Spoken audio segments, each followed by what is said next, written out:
Hallo zusammen, schön, dass ihr da seid. Als ich gestern den Newsletter für die Sunday Preview bekommen habe und gesehen habe, Miao Ying entfesselt einen Sturm über der alten Welt, da konnte ich mich nicht zurückhalten und habe dann gestern Abend schon mal reingespickelt.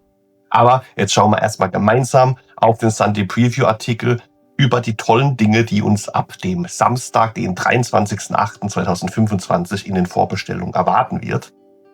Und wir starten und wir sehen hier direkt Großkaiserreich Cathay. Da geht's direkt los.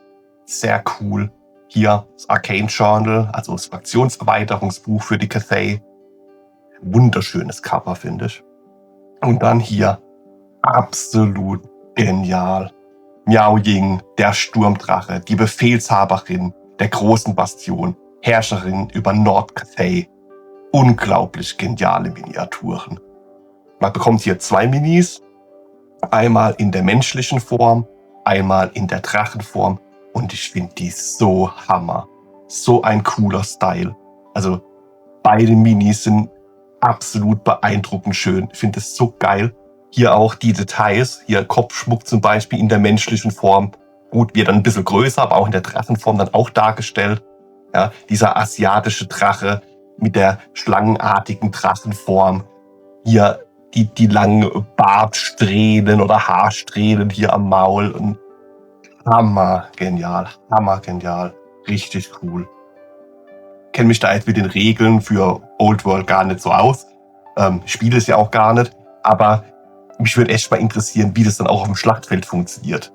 So, jetzt laufe ich halt in Menschengestalt rum, bin dann ein kleineres Ziel, kann mich vielleicht einer Einheit anschließen. Bei Sorgan gibt es das in Old World.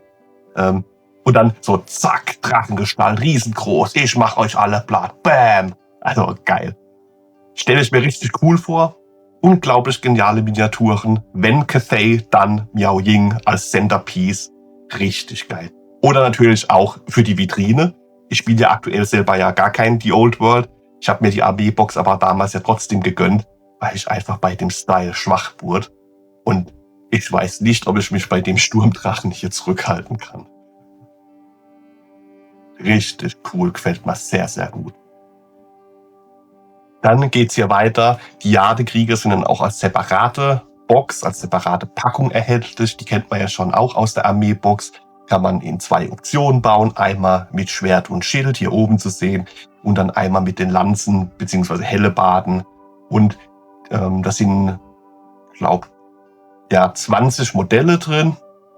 Sind aber auch genug Optionen drin, um da eben auch 2 Einheiten mit jeweils 10 Minis zu bauen.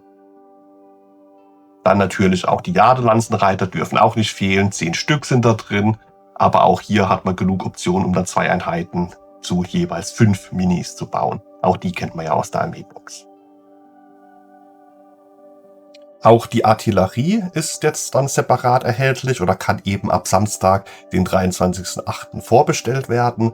Hier, die Artillerie kann man entweder bauen als Großkanone oder als Raketenbatterie. Ich finde auch, das sind unglaublich detaillierte und schöne Modelle. Ja, da steckt wirklich viel Liebe im Detail drin. Aber ich habe ja damals auch schon zur damaligen Vorbestellung der Armeebox ein Video dazu gemacht. Deswegen gehe ich da jetzt gar nicht im Detail ein. Könnt ihr euch das alte Video auch anschauen, wenn ihr wollt. Machen wir einfach direkt weiter. Jo, darf natürlich auch nicht fehlen, die ganzen Decals, die Abziehbilder. Dann haben wir hier, das hat jetzt nichts mehr mit Cathay zu tun. Leider schon vorbei, Cathay. Wieder keine Bogenschützen, auf die ich ja auch gehofft habe. Cathay-Bogenschützen wären so genial. Aber gut. Hier haben wir den Praetor. Der ist dann für die Beastmen. Ja, ist ein Resin-Bausatz von Forge World. Ein vom Chaos korrumpierter Riesenhirsch. Krasses Monster. Meine persönliche Meinung kann vom Style natürlich Miao Ying, dem Sturmdrachen, nicht das Wasser reichen. Nicht im geringsten, aber gut. Dann komplett anderes Spielsystem. Weiter geht's mit Warhammer 30k Horus Heresy. Hier Legions Imperialis, also dem Subsystem im Warhammer 30k Universum für Massenschlachten. Ich glaube, die sind dann im 6 mm, 8 mm Maßstab. Im Vergleich dazu Warhammer 30k, Warhammer 40k sind die Minis hier 3 bis 4 mal kleiner. Warhammer 30k, 40k sind im 28 mm Maßstab beziehungsweise im Heroic 28 mm Maßstab, was dann eher 32 mm wären. Ich suche da mal noch Zahlen raus und blende die hier dann ein. Auf jeden Fall Legion Imperialis, Massenschlachten in der Warhammer 30k Timeline, in der Horus Heresy Timeline, vergleichbar mit dem damaligen Epic für die Massenschlachten in der Warhammer 40k Timeline. Hier auch das Liber Strategia oder Strategia, however, das vereint vorherige Veröffentlichungen, die dann hier überarbeitet drin sind, die hier gebündelt drin sind. Hier die Legion Astartes, die loyalen Space Marines und weitere Fraktionen hier. Alles drin, was man so braucht für den Listenbau. Dann Mastodon Super Heavy Assault Transports. Die sehen wirklich super heavy aus. Das sind krasse Dinger, ey. Da können 40 Marines drin sein. Ja, ist schon krank. Cerberus Heavy Tank Destroyer Squadron. Boah, ey, das ist so krass, diese Bewaffnung. Diese mega fetten Waffen. Wow. In Warhammer 40k gibt es auch große Waffen und Panzer und hier und da und tralala. Aber in Warhammer 30k, das ist halt alles noch schwerer gepanzert, noch schwerer bewaffnet. Hier noch eine größere Kanone obendrauf. Mächtiger Badabum. Bam. Geil. Typhon Heavy Siege Tank Squadron. Alter Falter, ey. Ja, also so richtig fette Belagerungspanzer, Artillerieplattform. Boah. Ja.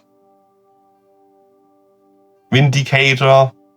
Ist auch Siege Tank, auch Belagerungspanzer. Kennt man ja in einer abgewandelten Form auch im Warhammer 40k Universum. Whirlwind, ja, auch Klassiker. Scorpius Missile Tank Squadron. Das ist schon nice. Dann gibt es hier noch Tokens und Zielmarkierungen, Objective Markers. Ja, die finde ich ganz nett. Die gab es ja letztens, wurde da schon mal irgendwie was gezeigt. Da habe ich schon auch nach dem Preis geguckt, da war es gar nicht so mega teuer. Dennoch halte ich hier fest, da gibt es sehr, sehr viele Möglichkeiten, das auch über andere Wege, 3D-Druck etc. sich da zu organisieren und da auch wesentlich billiger davon zu kommen. Dann die Formation Data Sheet Cards. Und dann, das hatten wir ja schon seit Wochen, also da kann ich mich gar nicht dran erinnern, ob ich da schon mal ein Video dazu gemacht habe, dass in der Sunday Preview mal was für Middle-earth Game drin war, fürs Herr der Ringe Tabletop. Hier der Katapult-Troll sieht ja auch absolut genial aus. Ich liebe Herr der Ringe, ich liebe das Universum, ich liebe die Romane, ich liebe die Filme. Aber ich bin auch irgendwo froh, dass ich noch nie schwach wurde und mir dann auch noch Herr der Ringe Tabletop Minis geholt habe. Kriegsdrachen. Krass aus. Richtig nice. Ja, und dann sind wir am Ende. Warhammer Plus. Neue Inhalte. Ja, das war's zur Sunday Preview. Was ist eure Meinung dazu? Ist was für euch dabei? Was sagt ihr zu Miao Ying, dem Sturmdrachen? Ich find's so genial. Hammergenial. Wie sieht's bei euch aus? Warhammer 30k Horus Heresy, Legion Imperialis. Schon mal gespielt? Seid ihr aktiv in dem System? Was meint ihr dazu? Lasst mich wissen, schreibt es in die Kommentare. Wenn euch das Video gefallen hat, lasst mir ein Like da, abonniert den Kanal, da gibt es noch viel mehr als News-Videos. Da wird gebaut, gebastelt oder gemastelt. Alles Mögliche, alles, was man in meiner Hobby-Ecke so finden kann. Und jedes einzelne Abo freut mich immens, motiviert unglaublich stark. Ja, und in diesem Sinne, bis zum nächsten Mal.